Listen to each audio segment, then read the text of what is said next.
미국 반도체 산업이 AI 시대에 힘입어가지고 설계, 팹리스죠. 팹리스 및 R&D에서 세계를 주도하며 세계 시장 점유율을 확대 중이다. 엔비디아 등의 시장을 이끌지만 제조, 파운드리 및 후공정은 대만, 한국, 일본에 의존하고 있습니다. 그래서 TSMC, 인텔 등의 대규모 투자로 공급망을 재편 중이다. 이렇게.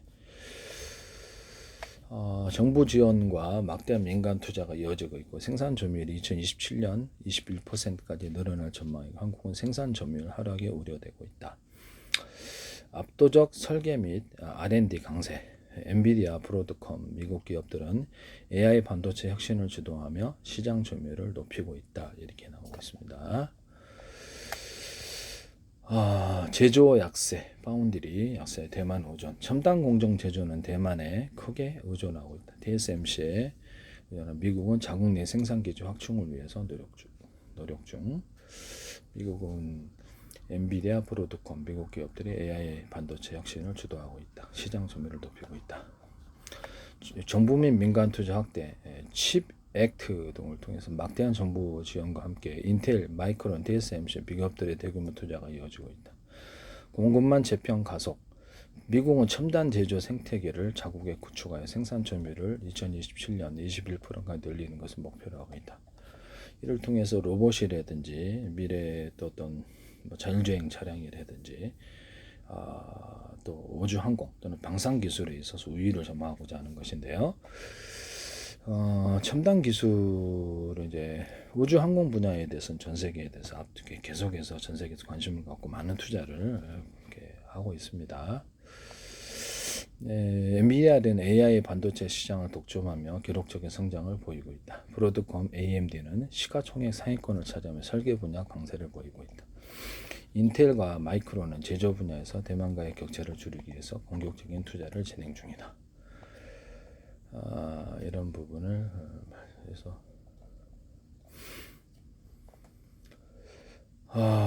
미국 메모리 반도체 시장 규모가 2024년 7월 발표에 따르면 약 2025년 287억 8천만 달러에 이를 것으로 추정된다라고 나와 있습니다. 이런 부분을 말씀을 드리고요. 그래서 메모리 반도체는 데이터를 저장하고 읽는 기능을 수행하는 전자 집적 회로인데요. 메모리 반도체는 D램과 S램, 플래시 메모리, 그 다음에 고대역편 메모리, HBM 보통 이렇게 다양한 유형을 포함하며 컴퓨터, 스마트폰, 서버, 전자기기의 핵심 구성 요소로 사용된다. 메모리 반도체는 HS 코드 이렇게 어쩌고저쩌고 이건 넘어가도 되겠네요. 네. AI 애플리케이션과 고성능 컴퓨팅에 대한 수요 증가에 힘입어서 글로벌 메모리 반도체 산업이 급속한 성장을 이어가고 있다. 이렇게 해서 글로벌 반도체 시장은 2025년에 15% 이상 성장할 것으로 전망돼. 메모리 부분은 24% 급증할 것으로 하나 최근 중국이 자국 시장에 있어서 공급을 확대를 하고 있어요. 그래서 이것이 공장을 갖다 여러 군데서 또 제조를 하게 되면 이 부분에 있어서 벌써 4위로 올라섰거든. 메모리 분야에서 7% 점유율을 차지하고 있는데 그래서 이렇게 공장이 이렇게 관성이 되는 대로 추가로 확대를 하게 되면 삼성 부분이 직접적인 삼성과 SK가 직접적인 타격을 받을 것으로 생각합니다. 그래서 삼성이 사업 다각화를 위해서 가지고 있는 보유하는 현금을 이용해서 전기차라든지 차량 반도체 이런 그런 부분에 진출을 하려고 하고요. 이렇게 CPU를 대체하기는 좀 힘들 것 같은데, 그래서 자기가 스마트폰 AP, 자동차 AP 이런데 특정 분야에 대해서 기술을 확보하고 그쪽을 이렇게 파고드는. 그러나 전체적으로 범용 반도체 시장이 무너지게 되면 직접적으로 매출 하락이 지금은 우리가 수출이 사상 최대를 기록하고 7천조 원인가 이렇게 이러고 있지만 불과 2년 정도 안에 여기서 직접적으로 나타날 것이다. 중국 자동차도 전기차가 60%를 중국이 차지하고 있습니다. 압도적인데요. 삼성이 전기차를 차지하더라도 이걸 뒤집기는 좀 힘들 거다. 이렇게 제 기술이 안 들어가고는 어려울 거라고 봅니다. 세계 중국조차도 가로 세로 높이로 좌표와 수자 방식으로 인식하는 저희 카메라 기술 때문인데요. 군사 방산 장비에서도 드론이 있고, 그래서 모든 CCTV 시장도 있고, 카메라 기술, 카메라 디스플레이 가로세로 잡혀서 입체로 인식하는 기술에 대해서 사용을 하셔서는 안 되겠습니다. 삼성이든 어디든. 그리고 뭐게 저하질로 고화질로만 옛날 후린 사진을 속도를 빨리 해서 고화질로 이렇게 임의적으로 가공을 해서 만드는, 이것을 카메라나 디스플레이 장치에 쓸 수 있다 그랬는데 삼성이 이걸 쓰시더라고요. 이게 제 기술인데요. 네네. 어쨌든 전체 D램 매출에서 HBM이 차지하는 비중은 2024년 18%, 2025년 35% 이상으로 증가할 거다. 고성능을 원하기 때문에 그런데요. AI는 빠른 그 연산을 해줘야 되기 때문에 이렇게 해서 이 부분에 이렇게 수요가 기존에 이제 저가의 범용 반도체는 어렵기 때문에 HBM을 적층한 걸로 이거를 이렇게 그쪽이 이제 수요가 확대되고 있는 것이죠. 데이터 센터도 이렇게 이렇게 어쩔 줄 모르겠는데 모든 게 어떤 자동차도 그렇고 자율주행이고 이제 비행체도 방산 장비도 그렇고 우주 항공 기술 모든 분야에 있어서 이제 지가 알아서 스스로 움직이는 이런 쪽으로 가기 위해서는 이렇게 앞으로 이게 대규모 투자가 이렇게 필요한 부분이다. 그래서 전 세계에 있어서 주요 국군이 반도체 부분에 투자를 하고 있다라는 것을 말씀을 드립니다. 반도체 AI 이런 부분들에 투자를 하고 있습니다. 증가하는 수요를 충족하기 위해서 삼성전자, SK, 마이크로 테크놀로지가 주요 메모리 업체들이 첨단 메모리 생산에 대한 투자를 확대하고 있으나 이 부분을 이렇게 웨이퍼 생산 용량을 이렇게 중국은 아직 좀 작지만 이것이 곧바로 이것이 공장에 건설되는 이상 상황에서는 점유율을 빠르게 확대를 할 것으로 생각합니다. 한 2년 정도 걸리고 1년, 2년 정도 벌써 7%예요 올해. 그래서 올해 이제 한 10%까지도 예상했던 것 같은데요.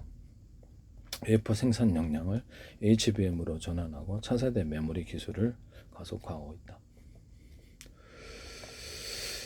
젠슨황이 2020년 3월에서 GTC 2025의 생성의 AI 대규모 언어 모델을 막대한 컴퓨팅 파워가 필요하다. 예측은 이런 획기적 발전을 가능하게 핵심 기술이다라고 얘기를 했습니다. AI 기술 확산과 데이터 센터 수요 증가 때문에 HBM과 DDR5가 빠르게 성장하고 있다. 2025년 HBM 출하량 연간 70% 성장률을 기록할 것으로 예상된다. 서버 D램 출하량에서 DDR5가 차지하는 비율은 2024년 40%에서 서버 D램에서 60% 이상으로 증가할 것으로 전망된다.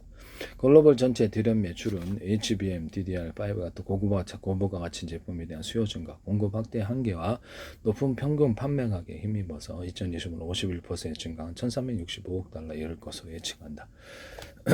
그래서 이쪽 시장이 이제 커진다는 거죠.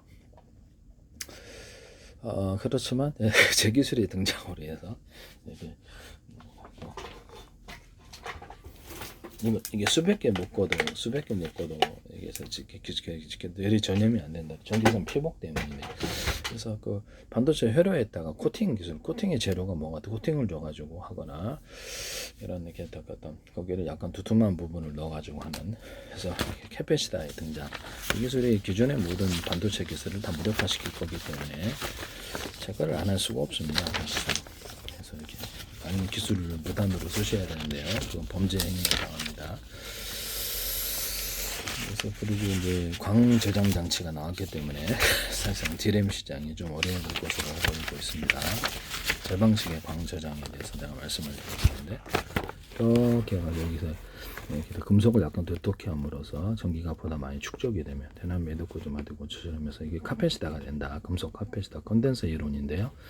이것을 4개나 8개 이렇게 작은 조각으로 나와서 전기가 있냐 없냐에 따라 진법수를 따라 저장 구조 플로팅 게이트를 만들 수 있다는 게 제 이론이에요. 그래서 어느 포함면 트랜지스터가 되고 코너 기술에서도 약간 두툼하게 해서 전기를 중복해서 가서 신호가 소실되는 부분을 해결한다. 코팅 기술을 해가지고 전기선 피복처럼 해서 전기를 안에다 저장. 데이터 센터는 계속 전기를 공급해야 되는데요. 이런 기술들에 대해서 말씀을 드렸고요. D램 같은 데는 작은 배터리를 넣어가지고 휘발하는 문제를 해결하자라고 말씀을 드렸는데요. 진법수에 대해서도 이거를 대중소로 이렇게 해가지고 작은 조각, 큰 조각 이렇게 쓸게. 그래서 10단계로도 1, 10, 100, 1000만, 10만 에 현재 이진법이잖아요. 이진법에서 벗어날 수 있다라고 말씀을 드렸고요. 광저장 장치에서도 광섬유 끝단과 구리회로라든지 일반적으로 구리회로겠죠. 그걸 이용해가지고 현재 마이크로 단위지만 나중에 생산 공정이 좀 기술이 발달하면 그 이하로도 내려갈 수 있다. 그래서 그걸 가지고 차세대 디스플레이 장치나 카메라 그리고 카메라에도 적용할 수 있어요. 그래서 방막 트랜지스터도 적용할 수 있고 아니면 그 안에다가 저기 뭐죠? 발광 다이어드 안에도 넣어가지고 여러 개의 색깔을 표시해가지고 할 수도 있다. 발광 이렇게 말씀을 드렸었거든요. 어느 그 색깔을 넣어가지고 광저장 장치다 그러면 대중소로 이렇게 해가지고 일시, 100, 1000만, 10만 이렇게 해서 들어간다는 거죠. 지금 이준법에서 벗어나게 되는데 그렇게 해서 광저장 장치를 전기가 있느냐 없느냐에 따라서 저장 장치로 사용 속도가 빨라요. 대단히 발열도 없고 그래서 차세대 이렇게 D램을 갖다 이게 다 대체할 것으로 저는 생각합니다. 그래서 이게 SSD라든지 즉 어떤 플래시 메모리도 이거 결합해서 아마 할 수 있을 것으로 저는 생각하고요. 그러니까 좀 많은 대용량의 저장 쪽에 속도 빠른 건 이쪽이기 때문에 훨씬 D램 분야를 확실히 장악을 할 것으로 저는 광저장 장치가 이렇게 생각을 하고 있어요. 그래서 저는 이렇게 관련된 기술에 대해서 말씀을 드렸는데 이렇게 현재 트랜지스터를 대중소로 카패시터를 대중소로 만들어 갖고 일시, 100, 1000만 이준수법에서 벗어나는 이런 구조를 말씀을 드려요. 일시, 100, 1000만, 10만, 100만 이렇게 카패시터와 트랜지스터를 합해서도 할 수 있고 아예 그냥 현재 어떤 트랜지스터의 주소를 있잖아요. 주소별로 이쪽부터 이쪽까지는 1이고 10이고 100이고 1000 이렇게 진법수를 벗어나서 할 수 있거나 안녕하십니까 어디 가십니까 식사하셨습니까를 78, 64, 24로 정해놓읍시다. 그럼 전세계 약속만 하면 관광객이 어디를 가든지 78 되면 안녕하십니까예요. 네, 그렇게 해서 공통 약속을 하거나 공정 표준. 각 나라나 기업에서 마음에 안 들면 나는 24, 난 25로 할 거야. 그래서 나는 36으로 할 거야. 그럼 마음대로 하시라는 거죠. 나는 A로 할게. 나는 가나다라 마바사라 할게. 각각 다른 약속을 할 수가 있어요. 이런 기술에 대해서 말씀을 드렸는데 이것이 이제 진법수로 모든 문자가 숫자 방식으로 바뀌게 되고 현재 진법수로 팔진수와 이렇게 8진법, 16번 쪽에 이거 숫자 방식으로 표현을 할 수 있기 때문에 현재 있는 진법수와 같이 공존할 수도 있다. 이진법, 8진법, 16법 공존할 수 있기 때문에 현재 있는 어떤 컴퓨터 명령 체계가 쭉 나와요. 그럼 그 언어를 다 이렇게 숫자로 바꾼다는 그럼 컴퓨터 처리 속도가 엄청 빨라져요. 그래서 그것이 동시에 컴퓨터 언어가 되고 이준법과 공존할 수도 있고 컴퓨터 언어가 되고 지금 8진법, 16법도 도입할 수 있다는 뜻이죠. 그래서 컴퓨터 언어가 되고 인간의 언어가 된다. 그래서 뭐 번역 같은데 한국에서 스마트폰으로 프랑스 전화 그러면 이렇게 진법수를 통해서 가잖아요.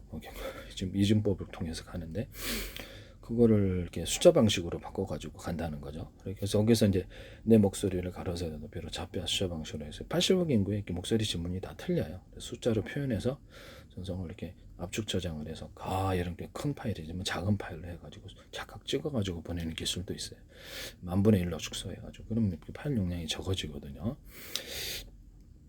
그렇게 해서 보낼 수도 있거나 광섬유 광저장 장치에서 광신호를 해가지고 타타타 1초에 16억 번 이렇게 레이저 광이 깜빡이거든요. 그 방식으로 해서 앞으로 유선 전화가 이루어질지도 모르는데요. 타타타타타 이렇게 해가지고 78번 무식하게 78번 나가지고 안녕하십니까 곧바로 이렇게 할 수 있다는 거죠. 현재 진법수에서 완전히 벗어나는 구조인데요. 그럼 컴퓨터가 이제 앞으로 이제 그런 진법수에서도 완전히 벗어나서 제 방식을 써야 된다는 것이죠. 이해가 가십니까? 그렇게 하거나 컴퓨터 저장을 컴퓨터 폰에 신호를 볼 때 길게 짧게 시간별로 해가지고 그걸로도 진법수를 만들 수도 있다. 그렇게 말씀을 드렸었는데 빨간 거는 1이고 빨간 파란 거는 이렇게 10이고 뭐 검은색은 이렇게 100이고 이런 식으로도 진법수를 진행할 수도 있다고 말씀을 드렸었거든요. 광신호가 앞으로 이렇게 진법수를 벗어나서 하게 되면 엄청나게 빠른 전송, 정확한 번역 이렇게씩 가능하고 내 목소리를 번역해서 그쪽 프랑스 몰라도 프랑스어로 내 목소리 얘기해줘요. 그 다음에 독일어도 얘기해요. 중국어로 얘기해요. 일본어도 제 방식을 쓸 거라고 생각하고 있습니다. 그쪽에서 프랑스어 얘기하면 한국어로 들려요. 이해가 가시죠? 말도 안 된다고 생각하겠지만 네, 가능하답니다. 네네. AI 같은 경우는 이게 내 얼굴을 저렇게 모방해서 이렇게 그림 그릴 때도 이렇게 하고 사진 그릴 때 사진 찍을 때도 똑같이 찍을 수 있잖아요. 그래서 자기가 내 목소리를 똑같이 흉내내서 주파수를 해서 AI 자체에서도 할 수 있고 프로그램 자체에서도 이것이 가능한 부분이 그렇죠. 목소리 지문이 이게 주파수로 해가지고 숫자를 바꿔놓으면 정확하게 번역이 목소리도 똑같이 구현할 수 있습니다. 제 기술을 쓰리라고 생각합니다. 차세대의 이런 D램 분야에 대해서는 제 기술을 빼놓고는 사실상 어렵다고 저는 생각하는데요. 속도 차이에 있어서 상대도 발열 차이에 있어서 상대가 안 되기 때문에 그리고 실리콘 웨이퍼에다가 제가 아까 좀 전기성 피복처럼 넣어주자 그래서 추에 붙이는 방식을 하셔도 제 기술인데요. 반도체에다가 이렇게 붙이는 방식을 하셔도 제 기술이다. 그래서 피복을 넣어서 그걸 이렇게 적층을 해도 HBM 만들어도 단가가 엄청 싸게 제조를 한다는 거죠. 이거를 쓰시면 유리 기판, 플라스틱 기판에다가도 이렇게 하거나 마더보드 이런 이렇게 모든 형태의 기판에다가 이렇게 절연 구조를 넣어주는 전기성 피복처럼 해서 컴퓨터에 이렇게 미세 전류로 해가지고 이렇게 내장 사운드가 잡음이 생기려는 부분들도 신호 방해 해결할 수 있다라고 말씀을 드릴 거예요. 유선에서 유선에서 신호를 보낼 때 파일에다 번호를 붙이는 경우 파일에다 번호나 암호를 붙이는 기술에 대해서 말씀을 드렸는데 드론 조종할 때도 암호가 맞아야지 이렇게 통신할 수 있는 구조라 인터넷 이메일이나 모든 파일을 오갈 때 번호를 암호를 붙이는 번호를 말씀을 드렸는데 잡음을 제거하고 정확하게 그 신호만을 추출해서 똑같이 제한할 수 있는 기술이 되겠습니다. 어떤 무선에 있어서도 이게 번호를 넣어가지고 이렇게 할 수 있다. 암호를 넣어서 할 수 있다. 암호가 먼저 인식돼야지. 지금은 이제 어떤 신호를 암호화 시켜서 보내는 기술이지만 이게 기존의 파일에다가 번호를 붙이는 방식 이렇게 자기 얼굴이 번호 이렇게 암호일 수도 있고 열려라 참깨 음성 인식일 수도 있고 그리고 비밀번호 방식 번호를 넣어준다. 그러면 이게 정확히 이 파일이 이쪽에 구성되어 있구나. 또는 동영상 한 개를 100개 1000개로 해서 암호 번호를 먹여주거나 그래서 일련 번호 암호 설정을 해가지고 동시에 처리하는 기술 작은 도각단위에 나눠서 병렬 처리해서 동시 처리하는 기술에 대해서 얘기했는데요. 이 기술을 쓰게 되어 있습니다. 그래서 D램을 현재 있는 것보다 작은 조각 단위로 나눠서 일꾼을 많이 늘린다는 거죠. 4개 들어갈 거를 대중소로 들어가고 큰 용량에서 처리할 놈이 있고 작은 일꾼을 많이 늘려가지고 작은 도각단에 나눠서 동시에 읽어버리는 이런 기술에 대해서 제가 말씀을 드렸는데 정확하게는 어떤 직렬과 병렬을 공존하게 해서 그 컴퓨터에서 처리를 할 것이다. 그래서 엔비디아도 그렇고 CPU도 그렇고 인텔도 그렇고 CPU, GPU, D램 이런 데서 HD들에 대한 모든 저장 장치에서 또는 통신칩에서 직렬과 병렬을 공존하게 해서 직렬은 이게 논리적인 사고 뭐 얘기를 하자면 제가 좀 찾고 있는데요. 논리적인 사고에 있어서 뭐 이렇게 문장을 구성할 때 논리가 있어야 되죠. 그래서 병렬은 문장을 작은 조각 단위로 100개, 1000개로 쪼개가지고 그것을 동시에 읽어드리는 기술이에요. 그래서 직렬과 병렬을 공존한다는 것은 동영상 한 개다 또는 문서라고 합시다. 그럼 여기서부터 여기까지 그리면서 클럭스를 높여서 속도를 빨리 하는데 그럴 필요가 뭐 있느냐. 이게 1000개, 10,000개 조각으로 해서 동시에 읽고 동시에 저장한다. 쓰시면 저기서 논리적인 저장 이렇게 직렬로 하는 게 논리적인 저장인데 문장을 구성할 때 논리적으로 말하자면 정신 이상자죠. 그래서 논리적으로 말을 해야 될 부분들에 대해서는 직렬 저장도 가능하고 병렬 저장도 직렬로도 읽을 수 있고 병렬로도 읽을 수 있는 이 두 가지 방식을 동시에 쓴다는 거죠. 이것은 제 특유의 어떤 그런 방식이기 때문에 인간의 뇌가 그렇게 돼 있다라는 거죠. 부분 한꺼번에 딱 저장하는 게 아니라 직렬로 파편식으로 저장을 하고 그것이 모여서 다시 융복합화를 이루는 게 인간의 두뇌라고 생각하고 있기 때문에 이것은 이제 이거를 컴퓨터에 도입을 하자는 거죠. 뭐 CPU, GPU, 뭐 D램이다. 작은 조각 단위로 대자리, 중자리, 소자리는 여러 개가 하나가 되는 기술을 쓰고요. 대자리, 중자리, 소자리라는 기술을 쓰시면 제 기술이에요.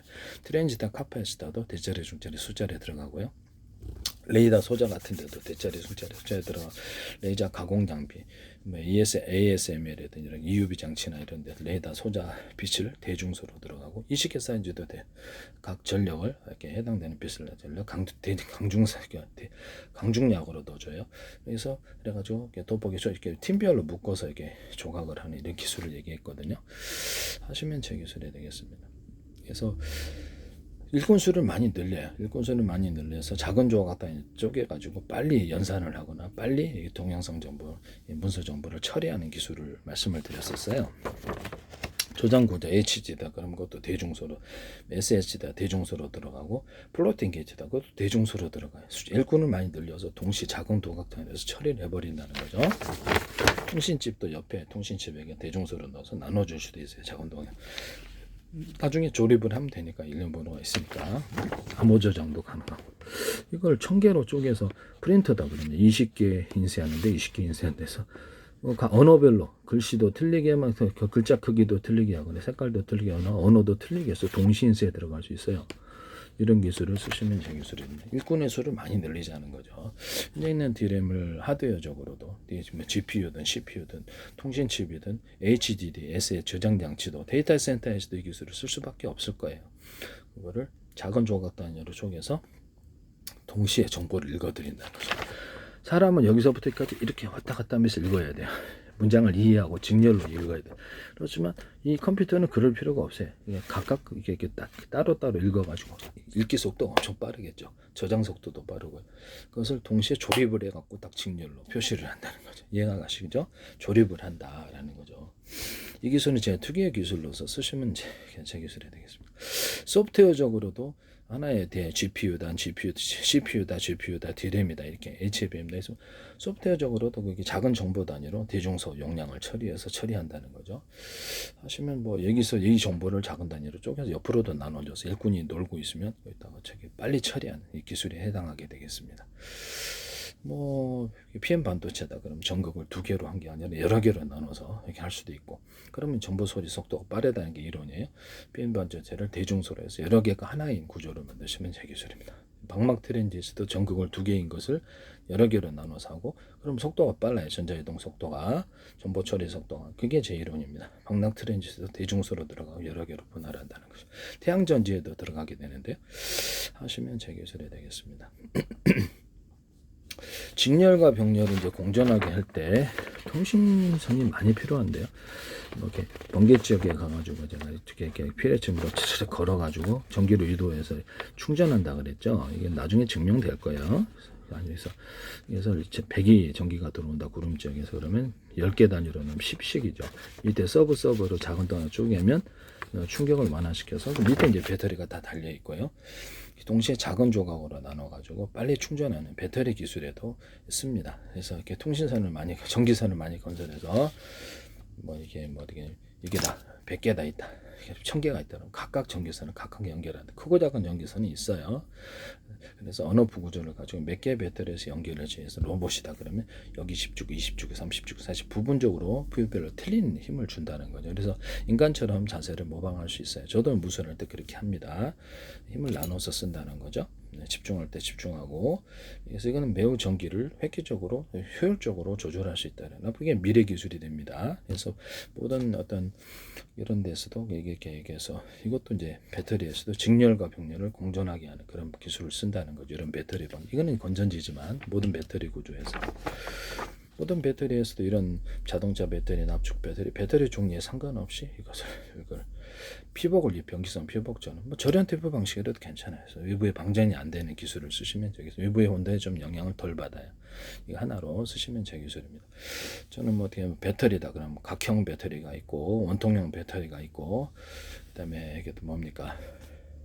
파우치형이 있는데 파우치형도 안에다 격벽 구조를 넣어갖고 여러 개를 분할해서 이렇게 쓴다는 거죠. 8개든 5개 분할해서 큰 놈 있고 대중소 이렇게 할 수도 있고, 큰 용량은 거기서 갖다 쓰고 작은 용량이 협력해서 이렇게 언오프식으로 연결해서 쓴다는 거죠.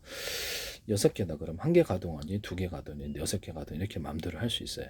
이게 이제 이렇게 해서 격벽 처리를 해서 쓴다. 열을 이제 분할을 시켜서 한 군데에 열이 모여서 문제가 되는 문제를 해결한다는 거죠. 자동차 배터리 같은 데도 이제 5개나 10개로 해서 격벽 처리해서 이렇게 또는 10개짜리도 있어요. 1개가 고장 나면 거기다 전기 산소 차단시켜서 폐쇄시키고 나머지를 살리는 난인데요. 그래서 냉난방론 현대기아차에서 이걸 하시더라고요. 제 기술인데 몇 개에서 연결했냐에 따라 전기를 10을 2개 연결해서 좀 3개 연결하면 좀 더 많은 전기 창고라고 했을 때, 그래서 전기를 강중량으로 써서 속도를 강중량으로 만드는 기술을 얘기했었는데 하시면 제 기술이 되겠습니다. 이렇게 파워뱅크 같은 데서도 이게 이제 배터리가 5개, 10개 있다면 온오프식으로 해서 한 개에서 갖다 쓰게 두 개에서 세 개에서 갖다 전기 창고니까 이런 1차 전지 말고 이제 1차 전지가 되겠죠. 그래가지고 12.5V도 만들 수 있고 30V, 60V, 110V, 220, 380V 어떤 배터리 업체에서 뭐 파워뱅크에서 그걸 그대로 하시더라고요. 이제 선풍기라든지 뭐 이런 것들 전기의 속도로 현재는 기어 방식인데 전기 양을 따라서 이렇게 하거나 조명도 이제 전기 양을 따라서 이렇게 하거나 그렇게 해요. 뭐 이렇게 전기 양을 강중력으로 넣어서 여기서 15V, 15W, 30W, 60W 이렇게 틀리게 전기를 강중력으로 내는 기술을 쓰시면 제 기술입니다. 뭐 전기선의 굵기다, 구리선이다, 두꺼운 놈, 중간 놈, 3놈, 언오프식으로 그렇게 하셔도 되고 방식은 다양합니다. 이렇게 그래서 이렇게 뭐 전기선이 이렇게 배터리 방식의 배터리가 5개 되면 한 개에서 갖다 서 2개에서 3개 따라서 전기양을 틀리게 넣어줄 수도 있어요. 얘는 조명 방식이라도 자동차도 되고 이렇게 선풍기도 되고 스피커도 전기양을 따라서 확성기도 대부분 확성기다 전기양을 따라 틀리게 소리가 나와요.